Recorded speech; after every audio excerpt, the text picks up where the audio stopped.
Nấu lẩu.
One class here.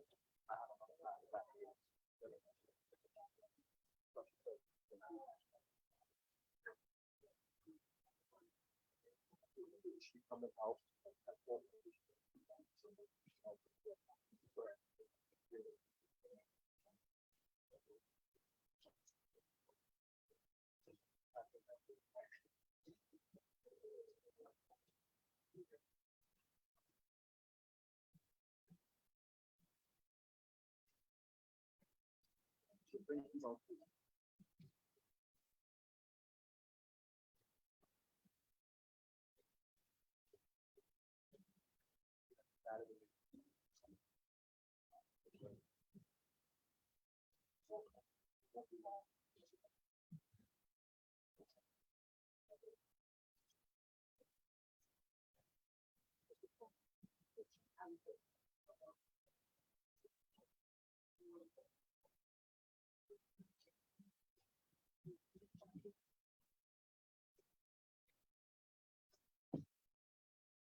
Everybody talk about solid class at the plant right? Yeah, right, right.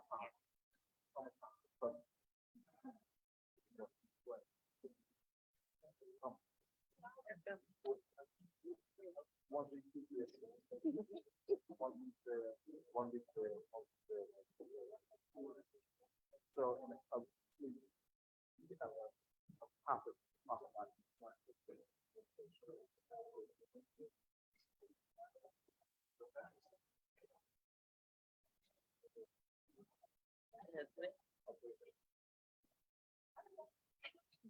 I'm like, how about this? Hello.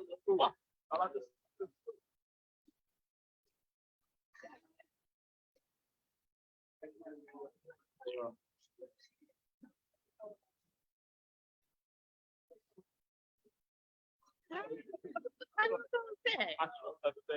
Oh yeah.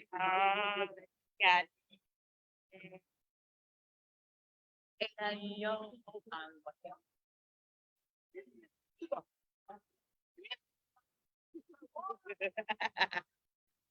Welcome.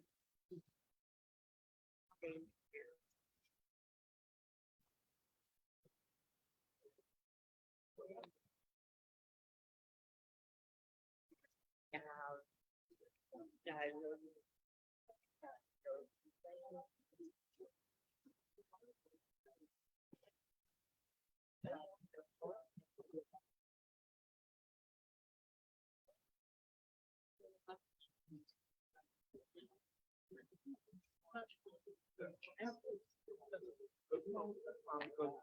I have to look at it.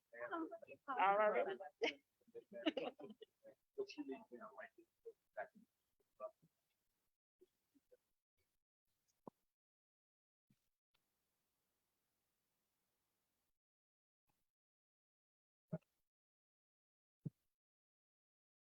I know that you can remember the day that went to the stuff. So like a lot. Talking.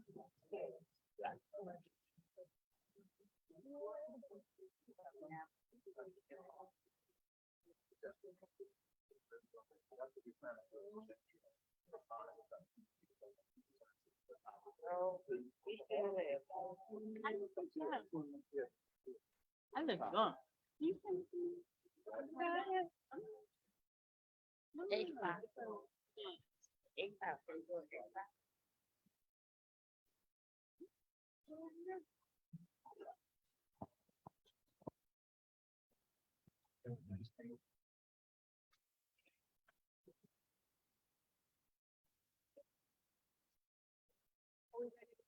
Yeah, because of, both screens are on, so, all right, so, I think we should move that way.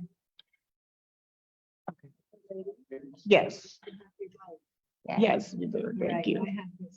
I'm Okay, gonna stand behind you. okay. Right here. I don't want to get the funny, screechy.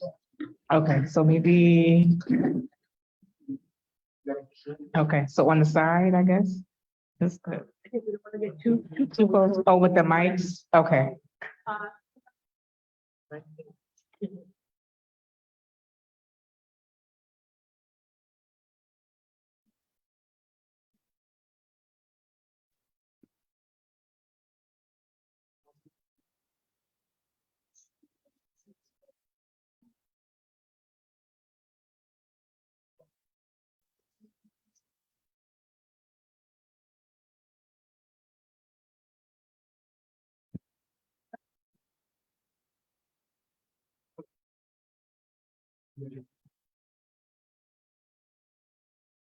Hello, good afternoon, everyone, and welcome to the Newark Public Library. I am Ingrid Betancourt, interim director of this library. We are honored to have been selected to host this important gathering during National Disability Employment Awareness Month. We have gathered here today because the New Jersey Statewide Independent Council is in the process of preparing the next state plan for independent living. The council certainly understands the challenges you face in living as independently and inclusively as possible. The issues you deal with, housing, transportation, work readiness and finding jobs, training and education, and so many others are acknowledged by the council, which strives to ensure that these essential services work for you. It is also important for the general public to understand how challenging everyday activities can be. Only you can truly tell the story of the frustrations, hurt, disappointments, and joy that go into achieving independent living. This, that is why we are all here. Those of you who are disabled, your families, service providers, and other disability stakeholders. The council needs to hear firsthand what you are up against, where you are supported, and where there are challenges. Here at the library, it is our goal to deliver essential services and resources to everyone who comes through our doors, anyone who seeks a safe space. We have an on-staff social worker, educational programs, weekly ASL classes, story times for kids, poetry and writing workshops, assistance with job search, and we encourage people of all ages to come in and use these services and take the opportunity to tell their stories. We are very glad you are here today, and we hope that today's forum is beneficial to all. So now it is my pleasure to introduce Jamisha McKenzie, Acting Chair of the New Jersey Statewide Independent Living Council. Jamisha? Much for those welcome remarks. We really appreciate all the things that you guys have done. Good morning, everyone. Welcome. I want to thank you all for coming here today and also for joining us online. My name is Janisha McKenzie, and I am acting chair of the New Jersey Statewide Independent Living Council. Joining me today with this presentation is Colleen Roche. She's a former member of the New Jersey Statewide Independent Living Council and also served as chair during that time. So as the director said, the purpose of today's forum is to hear directly from the public, from you guys, about the needs of people with disabilities in the state of New Jersey. So the Statewide Independent Living Council, also known as the SILC, is in the process of preparing the next 3-year state plan for independent living.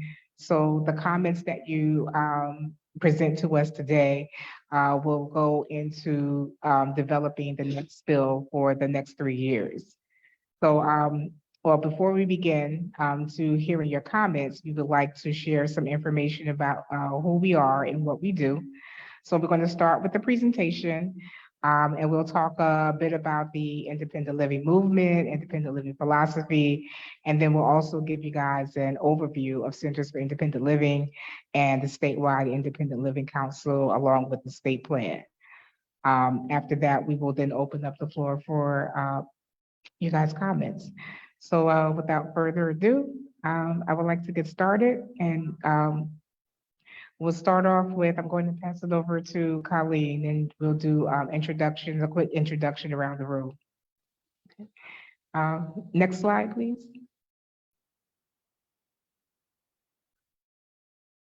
Okay. Next slide. Thank you. Next. Thank you, Janika. You're welcome. I would love to hear from each of you, your name, what county or city you're living in, if you care to share, and what brings you here today. Briefly, so I can start. My name is Colleen Roach. I am a former SILC member. I live in Essex County, and I am here because I want to see the Statewide Independent Living Council grow and serve people throughout the state across disability and address our issues in a proactive way. So we're going to go around the room really quickly, and then for folks online, if they want to also provide that information in the chat, that would be great. So we can start right here. James Quarrel. Okay, I'm Mary and Carly, and we live in County, Springfield, James High School Program of Liberty, the Rehabilitation Program in the 2660. And we are in a jam for housing. The two of us together, because there's no such thing, and I need to rebuild him as a human being living in a domestic violence situation his whole life. He goes for counseling, and I think this is the place I need to be. Thank you. And we ask that as you're introducing yourself, please use the mic so that we can, what you're saying. Yeah, next table.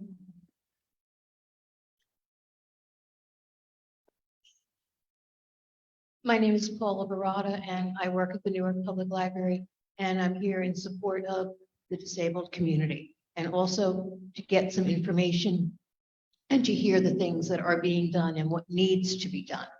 Thank you. Good afternoon, everyone. My name is Tyson Haley.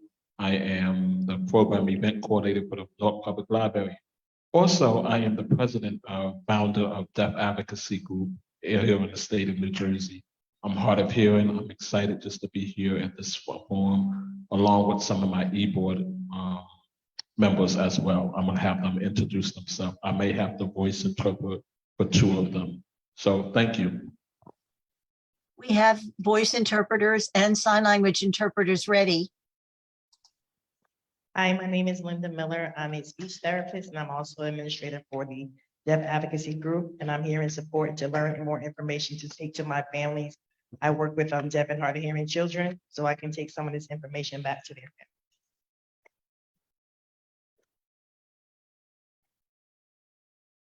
Hello, my name is Laola Greg. She works here at the Newark Public Library. She works with the deaf and blind here. She also is an e-board for Deaf Advocacy Group here in the state of New Jersey. Another deaf individual, my name is Katrina Parker. She's a co-administrator for Deaf Advocacy Group. And so she's happy to be here. Thank you.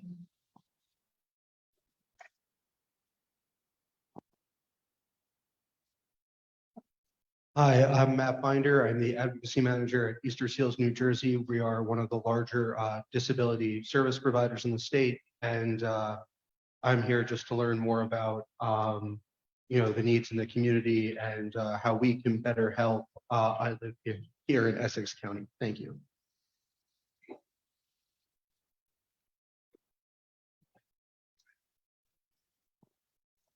Hello, my name is Blanche Baggs, and I'm a member of the Dial Turn it up. Independent Living Group. I'm also an advocate for disabled people, being disabled myself and for others here in the neighborhood. I'm here to actually learn what is available and maybe even give some advice if I have any. Hello, my name is Jeanette Gibson. I'm in the middle, not completely disabled, so I always have employment questions about the reasonable accommodations for my mild situation, that reasonable accommodation, legal stuff when you're applying for jobs.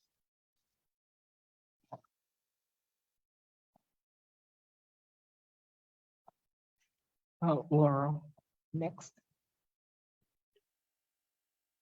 Hi, my name is Laurel King. I'm happen to be blind, representing the blind and visually impaired community, and I work with New Jersey Commission for the Blind and Visually Impaired. Thank you. Thank you. Good afternoon. My name is Dale Colson, interim assistant director for special collections. Thank you all for joining us this afternoon. Here at the library, we try to be inclusive and welcome every community we can here to the library. And thank you for thinking of us as a space for your forum today. Thank you. Okay.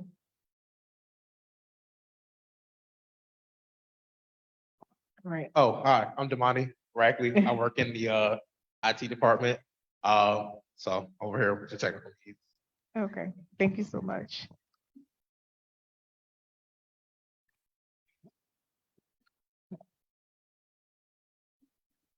Hi, my name is Diego. I'm head of the IT department and happy to help with all the background technology here. Okay, thank you guys so much.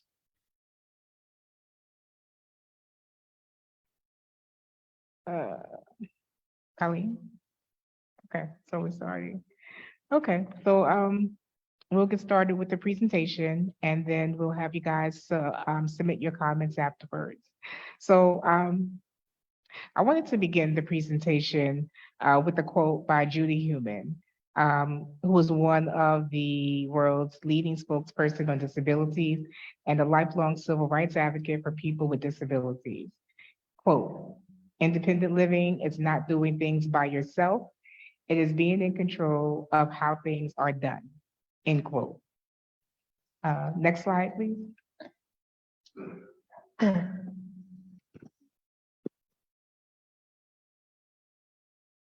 Okay, so independent living, what is it? Okay, next slide. Okay, so independent living is the right of people with disabilities to control and direct their own lives and to participate actively in society. It is based on the premise that people with even the most severe disabilities should have the choice of living in the community. Next slide. So what is independent living about? Independent living is about having control over your life, to have a family, to get a job, to participate socially, and to realize your goals and dreams. It is the freedom to have the same choices that everyone else has in housing, transportation, employment, and more. It is choosing what aspects of social, economic, and political life you want to participate in. It is being empowered to challenge societal barriers and claim your rights to better your life. And it's also self-determination, having the power to make decisions about your life and exercise your rights. Sorry, next slide. So independent living means choice. It means that people with disabilities have the right to choose where you live and with whom. You have the right to choose what you would do with your life, to be treated with dignity and respect. You have the right to take risks, make mistakes, and learn from them, and also to participate in and be a contributing member of your community. Next slide. Okay, so the independent living movement. Next slide, please. Okay, so the history of the independent living movement. The current history of the movement was deeply influenced by the African American Civil Rights Movement and other movements of the 1960s and 70s. People with disabilities begin to view themselves as an oppressed minority and begin to form community groups throughout the United States. These groups work together to identify barriers and gaps in service delivery.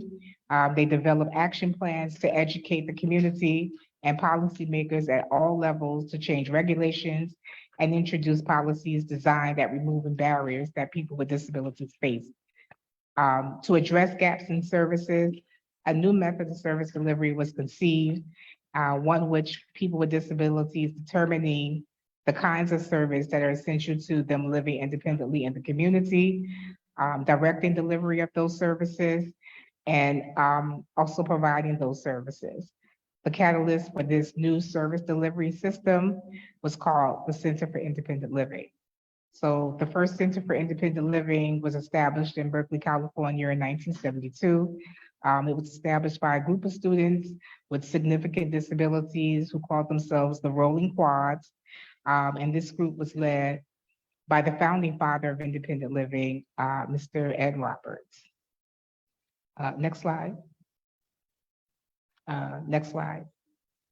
Thank you.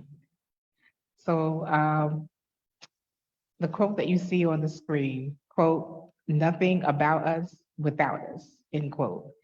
The slogan was first used by the South African disability rights movement in the 1990s, and it became the mantra for American activists organizing to overcome systemic oppression and empower people with disabilities to take control of their lives. Next slide. So what is the independent living philosophy? Next slide. The independent living philosophy is based on the belief that people with disabilities have the same basic human rights as people without disabilities to participate in and contribute to community life.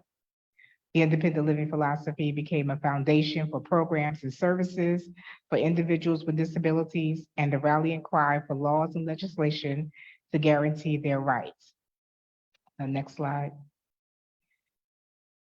Okay.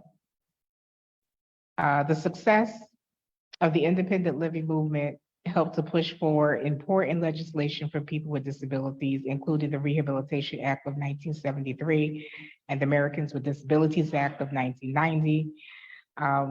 The efforts of the independent living movement also helped to establish centers for independent living, as well as statewide independent living councils throughout the United States.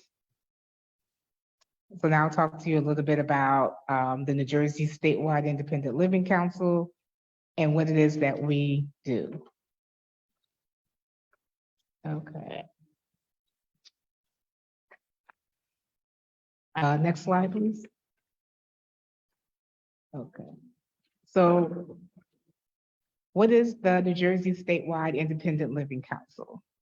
So NJ-SILC, or SILC, is a 17-member governor-appointed council that maximizes independent living opportunities for people with disabilities through planning and advocacy. The SILC promotes the philosophy of independent living and advocates for and supports statewide independent living activities and centers for independent living. Next slide. So all members of the SILC are appointed by the governor, with the majority of the SILC members being people with disabilities who represent the interests of New Jersey's cross-disability population. Per federal guidelines, members serve 3-year terms for a maximum of 2 consecutive terms. Next slide. And so what do we do? What does NJ-SILC do? The SILC duties are to jointly develop and submit in conjunction with the Centers for Independent Living, the State Plan for Independent Living, monitor, review, and evaluate the implementation of the state plan, coordinate activities with other agencies and organizations in the state that address the needs of the specific disability population. Next slide.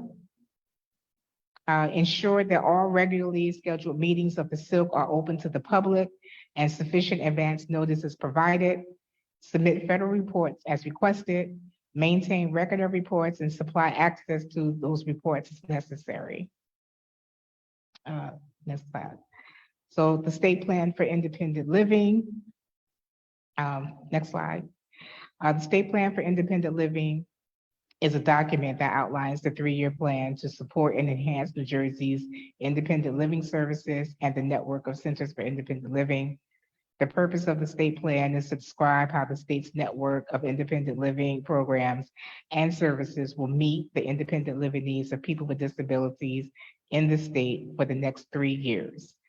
The plan must address how federal, state, and other funds will be used to develop and maintain the independent living program. And the spill consists of specific goals, objectives, and activities, and is jointly developed by the SILC and the Centers for Independent Living after public input from individuals with disabilities. So spill goals. So the current state plan has 4 goals, which are geared towards strengthening the independent living network, centers for independent living, services and supports for consumers, and providing outreach. So those 4 goals of the current state plan are: 1, to grow the statewide independent living council. And I'm sorry, next grade. Oh, sorry. To grow the statewide independent living council, both size and skill wise, so it can better understand or plan for the needs of New Jersey's IL community. Goal 2 is to hire an executive director to improve the council's performance and expand its activities in completing its mandated duties, especially in independent living advocacy. Goal 3 is to raise statewide awareness for independent living. And goal 4 is to promote inclusive independent living community activities statewide. Okay. So another quote, the greatest lesson of the civil rights movement is that the moment you let others speak for you, you lose, end quote. This quote is from Ed Roberts, a pioneer and leader of the disability rights movement, and often called the father of the independent living movement. Next slide. Okay, Centers for Independent Living. Next slide. So what is a Center for Independent Living? Centers for Independent Living are community-based, cost disability, nonprofit organizations that are designed and operated by people with disabilities. CILs are unique in that they operate according to a strict philosophy of consumer control, wherein people with all types of disability directly govern and staff the organization. Next slide. So who does CILs serve? The Centers for Independent Living serve individuals with all types of disabilities of all ages, as well as their family members, caregivers, significant others, etc. Centers for Independent Living also serve the community at large and provide information pertinent to the needs and the rights of people with disabilities. What services does CIL provide? All CILs operate independently and are responsible for developing programs to meet the needs, the varying needs of the diverse populations they serve. Some of the variations in the types of services each CIL affects all CILs provide certain core services, which include the following. So information and referral services, individual systems advocacy, independent living skills training, peer support, and transition services.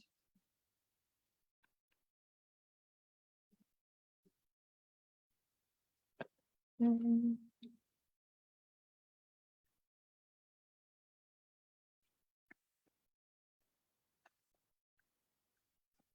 right. Okay. So the following is just a listing of centers for independent living in the state of New Jersey. So there are 11 CILs that serve the state of New Jersey. Each of these CILs cover a specific geographic area. For the purposes of this presentation and time as well, only the names of the centers and their catchment areas are listed. So if you want more details about the Centers for Independent Living, contact information, please feel free to visit our website, www.njsilk.org. You go to the menu and click on Centers for Independent Living, and you'll be able to look up the Center for Independent Living that services your county. Next slide. There's just more Centers for Independent Living. Next slide. Okay, next slide. Okay. And so now we are getting to why we are here today, and that is to hear from you guys, to get your input, your comments, and we really want to hear from you. So we want to hear your comments regarding housing, transportation, healthcare, education, employment, and any other issues that are critical to you living independently in the community. So on the screen, we have posted just a few questions to kind of help you get your thoughts together. So do you feel that you have full access to the community? What is something you would like to see in place that would improve your life? Is there anything that you would like to tell us about your life living in New Jersey as a person with a disability? So your comments that you submit here today will go towards developing the next state plan for independent living. So we would like to get started. Show of hands of everyone who would like to speak, please. Anybody? Okay. Hi, One, two. this is Tyson Haley. I just have a concern with a lot of developments that's going throughout the state of housing. Do they have the adequate housing space for those who are disability like myself? I'm hard of hearing. Is that unit is ADA compliant, or how do we get into those buildings if they are ADA compliant? You know what I mean? It's like the doorbell, flashing lights, carbon monoxide, all of those. Those are crucial things that are needed for those who are living in those developments that's coming up, those brand new developments that's coming up throughout the city. So that's a concern for me. Or do they have an advisory board for those individuals to sit on those councils when they go to the zoning board? Because do they think about those areas? Those are crucial for me. If you're at the zoning board, they need to understand those individuals with disability. Some of them are not, some of them they are. So that's a concern for me. Okay. Well, thank you so much for your comments. We will definitely submit that. I guess what I can say to you at this particular point is that, you know, with your concerns, there are certainly advisory councils that you can sit on. You can also contact your local Center for Independent Living, and we can give you that information if you would like towards the end. You can contact them and they'll be able to help you to direct you into the right direction for you to go, and those that you can contact to get assistance with housing. Thank you. Next. Hi, my name is Mary Ann Farley.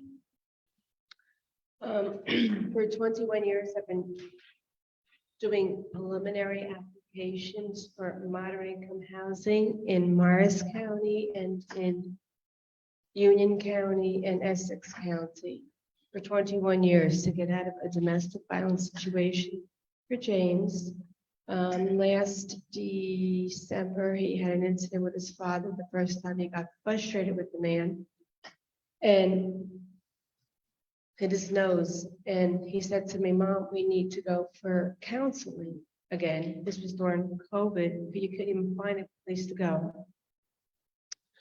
So every counselor we were running into, the last one, right, James, he was a heroin addict and never even showed up for his job, poor guy.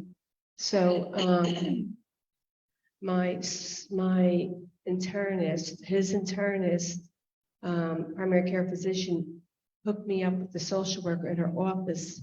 With that, she first time ever showed me a path with the developmental center for mental health out of Morristown Hospital. I knocked on the door and I told her what happened, and in 2 minutes time, she handed me an application. I had to give it to my case manager. I had to get my doctor to sign it off, and in a week's time, everything happened and he got counseling. First day counseling, she said to me, after counseling, and Mrs. Farley, I have to call Adult Protective Services on you. She calls Adult Protective Services.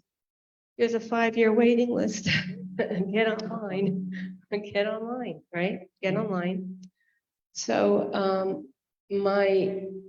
I know this is all about independent living, but I feel for James. I feel like he's been cheated out on me trying to train him properly, because I have chose to keep him stuck in a situation where he makes a move and the man is, don't do this. He's got his own mental health issues. He's definitely post-traumatic he was 18 years old. He went to Nam. He was a Marine and he was trained to evacuate in Nam.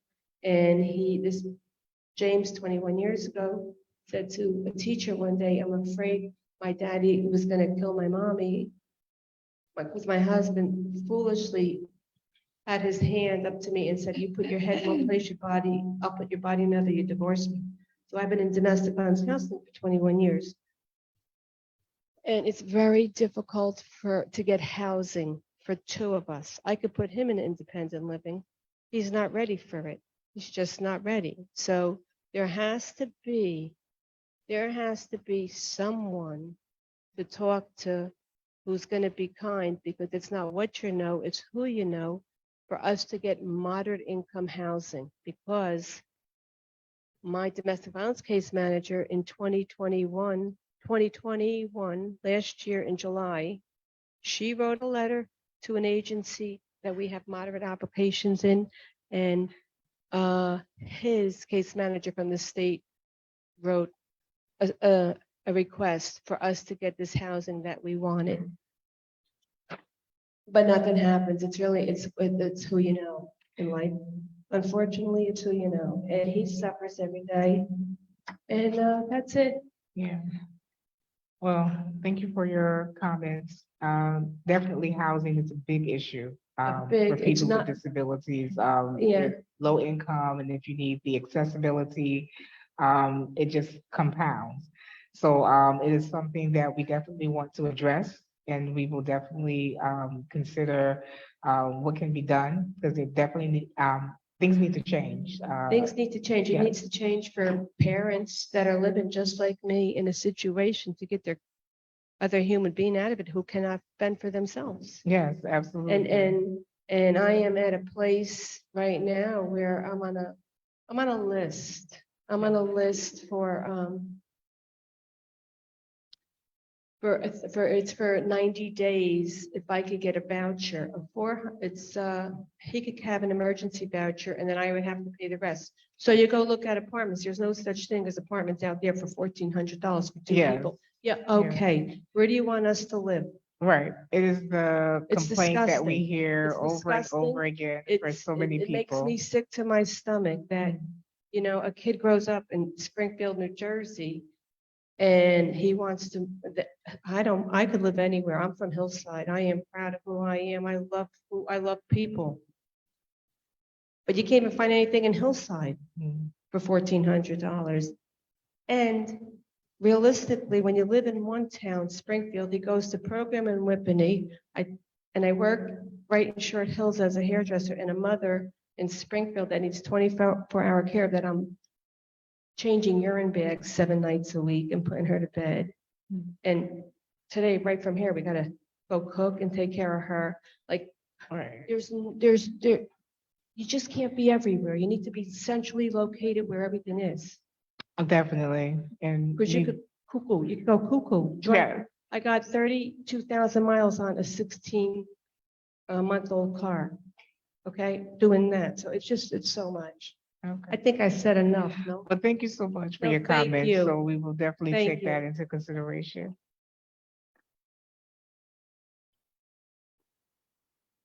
You didn't need to say something? Your mic's not working?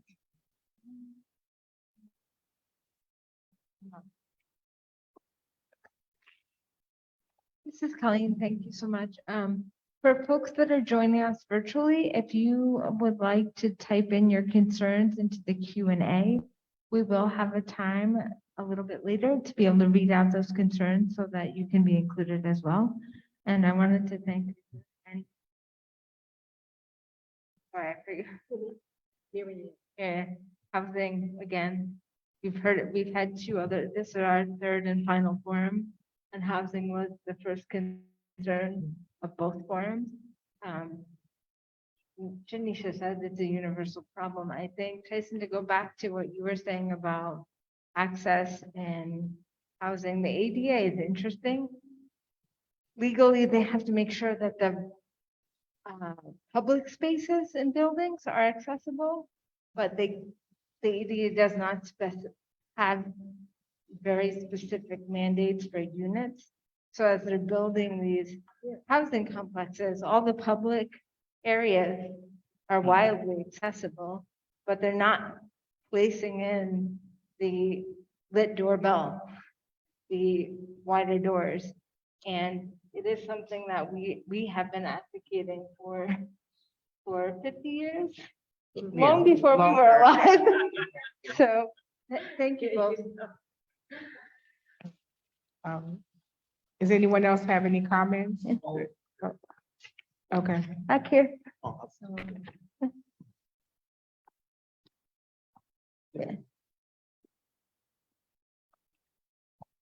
Of housing, I was like looking around at apartments and I was noticing there's some that are secure, but let's say there's an emergency and my leg is acting up. There was one building I looked at where no one could get to me, which I never thought about it until I had a flare up. And I'm like, well, I have to make sure that someone could actually get buzzed in. If there's no working buzzer in the lobby, no paramedic can even get to me if the building is not up to date, up to code. That was just something I was noticing. We need to make sure someone could get to us. We need to have a building that's at least up to date. And as we know, the affordable, but what's left is very old. What I can afford, I live in a 90-year-old building, is no buzzer. Wow, let me make sure as I look around that someone can get. Yeah. Thank you. While I'm here, I might as well add just, everyone knows housing is a huge concern at our agency across serious mental illness and intellectual and developmental disability. Housing is by far the number one thing we get calls about of all forms. And that, is, it's just beyond acute. In terms of transportation, I think we all know Access Link and the patchwork of local services really, leaves people in a lurch in terms of access in the community and employment. It's something, our consumers and colleagues who use it really face. And then finally, something we're really interested in is self-direction and how we improve and expand it, because it's something we provide and something we always want to hear from the community about. Thank you. Thank you. Are there any more comments on the floor? I have one more, Jamisha. I'm back here. Oh, okay. I have two more. One of the biggest concerns that I notice when you have to travel, for those who are in wheelchair or mobility, the stations at New Jersey Transit, that's a big concern for me. You have to go to places. They should have some kind of indicator to let you know that this side of the track is not working where the elevator is. The train should be able to go on the other track where the elevator is working.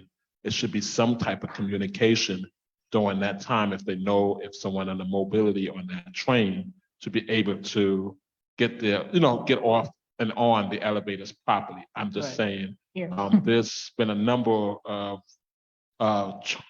elevators out in the urban areas, and it has not been fixed yet. Going on 2 years during pandemic, that was a great time to fix it. I'm going to use for an example in Hudson County. There's several one. One of them is Garfield Avenue Station, a light rail. That's an issue, and we need to fix that. That's another issue that we need to talk about. If New Jersey Transit have the proper people working with the ADA compliant, I'm just saying, this is just me talking. You know what I mean? It has to get better. Number two, I want to talk about is employment. The employment rate for disabilities, it's not being shared enough. Oh, you can just go work here. We have the skill sets to be able to do anything. And that's just our mentality. We can be teachers, we can be lawyers, we can be doctors, we can be security officers, but give us a chance. So, you know what I mean? Like, you have a disability. No, that doesn't define me. It is my ability to do the work. I have the ability to do what I need to do. I can conquer. There's technology, there's resources out there to be able to help us do what we need to do. You know what I mean? It's very important.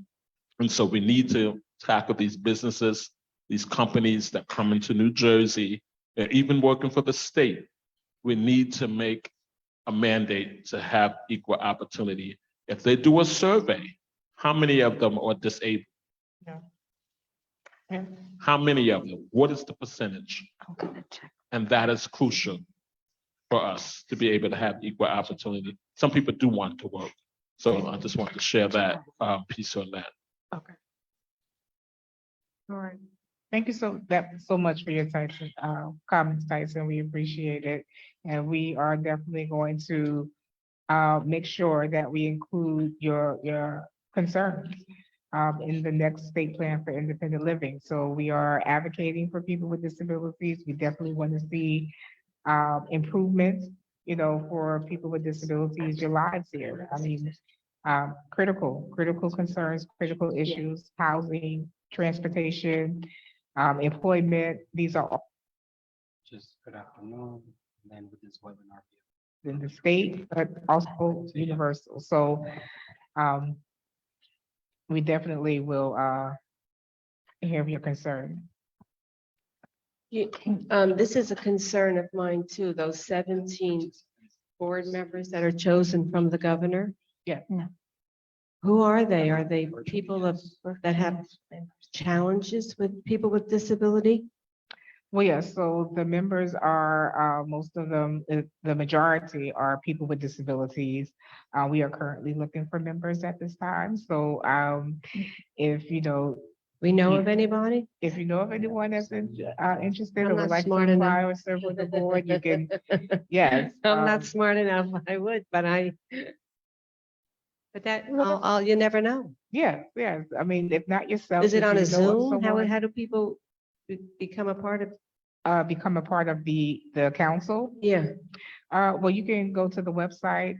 You can also contact our coordinator, Mary Neary. We do have that information available. You can contact her by email, phone, or regular mail if you're interested, or you know someone I know who's somebody interested. who would be interested. Okay. All right. Thank you. Yes, absolutely. Do we have anyone online who has any comments they would like to share? I have one more question. Katrina Parker, she's deaf. I'm gonna voice for her. Sure, go ahead. She noticed that a lot of the ADA accommodation for the buildings.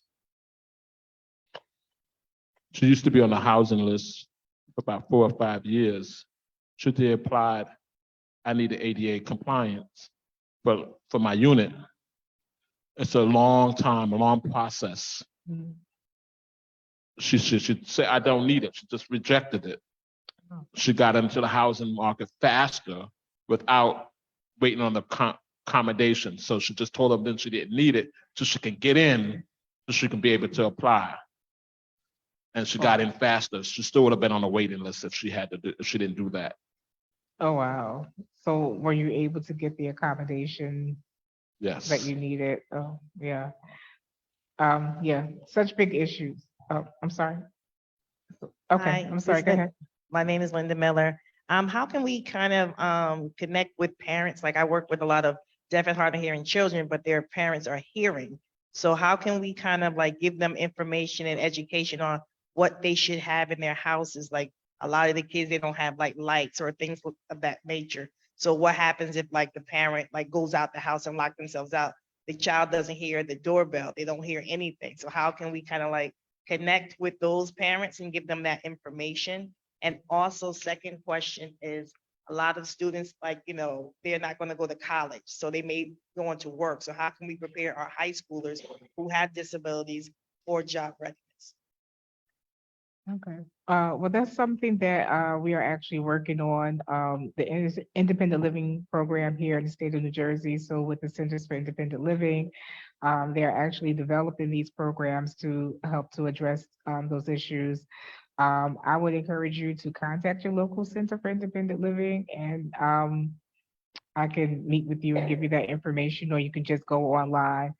They do service individuals by county, and they provide a number of core services that can help you, information and referral. They can connect you to other organizations and agencies in the area, your area, that will be able to help you, other state organizations as well. So I would, yeah, definitely encourage you to look up your center. Oh, I'm sorry. Laura has a question. Do we have a mic for her? Wait, I can get it. No, we don't have any online questions at the moment. Okay, someone's coming, Laura. Okay. So my question is, how about for the building code? I know that like say the mayor of Newark has a certain percentage of apartments have to be for people with low income. Can there be a certain percentage within that percentage that is for people with disabilities? Number two, I think the 211, they sent out an email asking if you have a disability and you want to be put on the list for emergency disaster, that if you're put on that list and how you need to be contacted, maybe that might be the way that they would contact the person. And then number three, what about a cheat list like a cheat sheet that has like those accommodations that would be for those developers that are developing the housing, as well as a cheat list for the disability. So like Linda Miller mentioned for the parents, a list of those accommodations or actual products that can be purchased and where to purchase them for the child with the disability. And the last thing was, no, that's it. Okay, thank you. So much.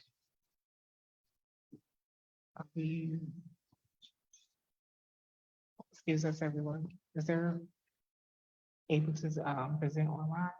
Say the comment. We do not yet have any comments online. We would encourage anybody online to put your testimony or what you'd like to share with the rest of us in the Q&A box, and that will be read as they come in.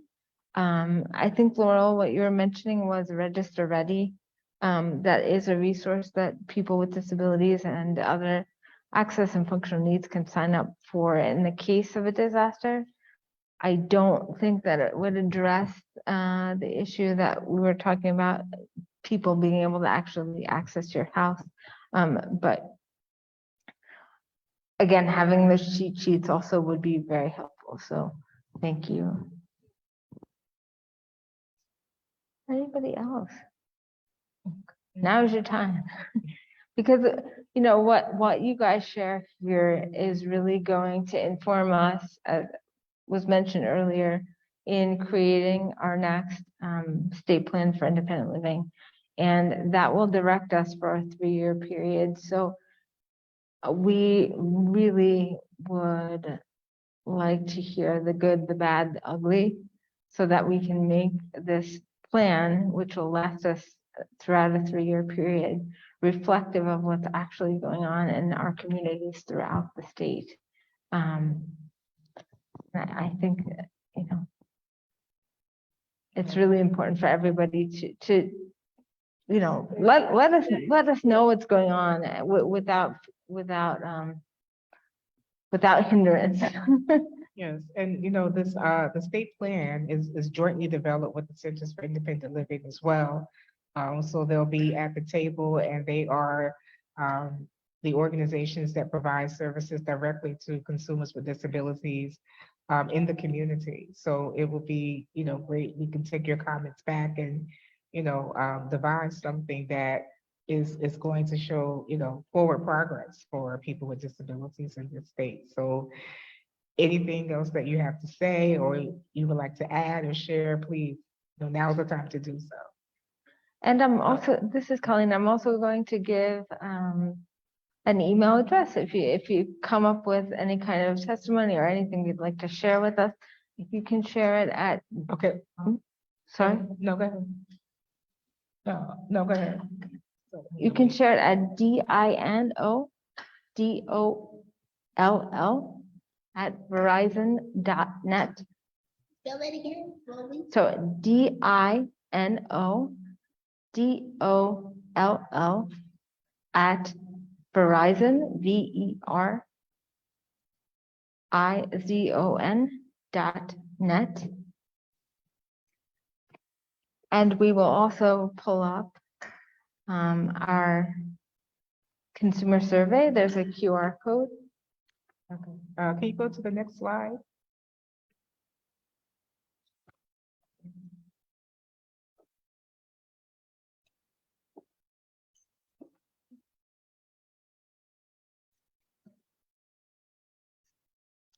Okay, thank you.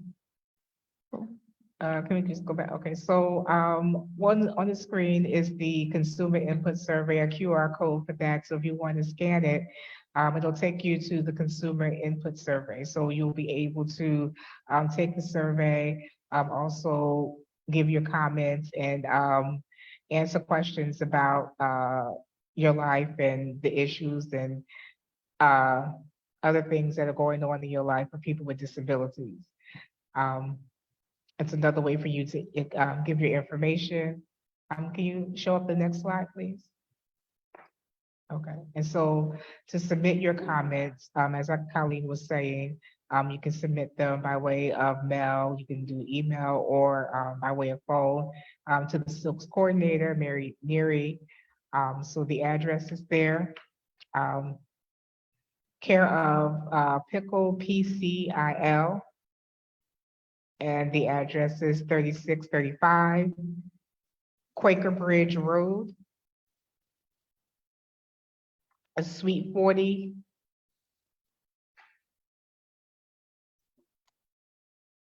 And they are located in Hamilton, New Jersey.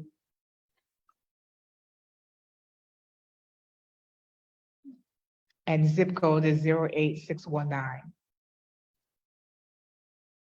You can also reach Mary by way of phone, and the number is 732-254-2484. And also by email. So meneary@njsilk.org. And you can also reach me as well if you have any questions or if you want to submit your input. And that's at jmckenzie@njsilk.org. Okay, and I think Tyson, did you have something else that you wanted to add?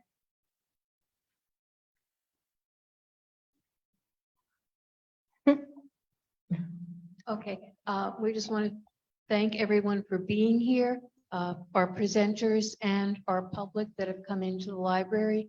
And we're happy to have been able to host this event. Thank you. Thank you guys for having us. It's been great. Thank you so much.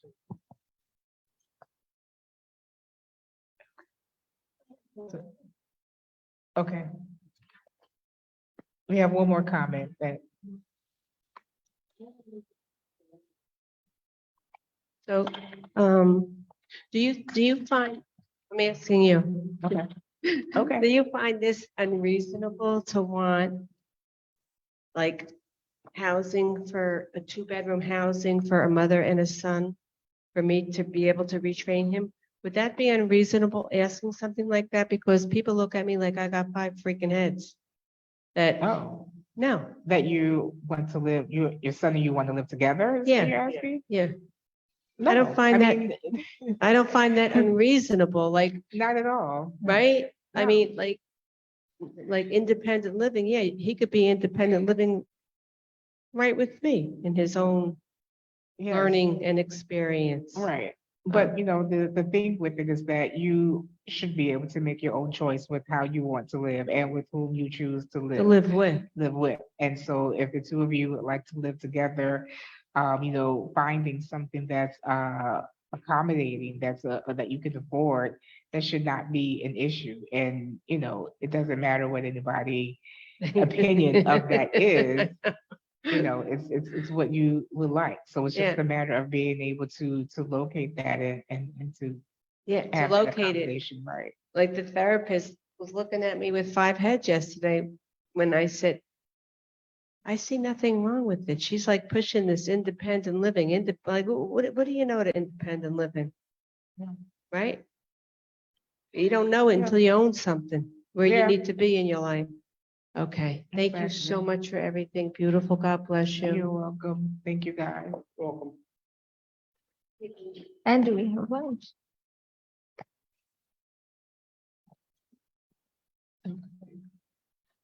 All right. Is that it? Are we doing anything else? Nothing online. Is there any comments in the Q&A? We'd like to thank all the folks that joined us online for the webinar and on Facebook. Thank you. And again, please feel free to send your comments to Mary or Janisha as mentioned. Thank you for your time, everybody. And This comment. Okay. sure.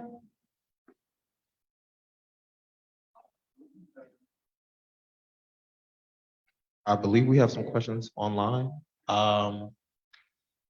Let's see. Actually, it's a comment made by Millie Gonzalez. She said, let's see which one's first. Okay. COVID and previous disaster and emergencies have taught us that the CILS needs to be more involved in emergency preparedness, response, and recovery for people with disabilities, not only be a point of contact, but also to help ensure that other emergency personnel and services are accommodating people with disabilities. She also said, also regarding employment, a new bill improving the New Jersey workability was passed in January, yet has not been implemented. People with disabilities need the support of our centers for independent living to actively help the community advocate for this and other legislation that will improve our access to competitive employment and so many of the other issues mentioned today, transportation, housing, safety, etc. And then one last comment just from Dries. He said, thank you. Thank you so much. Thank you to both of you, and we'll definitely make sure that we record that as part of the testimony given here today. All right. And so with that, we would like to wrap up. Want to say thank you to everyone who joined us today here and also online. Thank you all for your comments. We will definitely make sure that we include them in the next bill. Please, if you have any other comments that you can think of, please feel free to submit those as well. Or if you would just like to contact us at the Silk, if you have any questions, please feel free to do that as well. Thank you so much. Thank you, thank you, thank you. Thank you. All right. Okay, so for those of you who are here, please feel free to help yourselves. We have lunch that is being served, so please feel free to help yourself. Well, you know, hold on. Let me turn this off.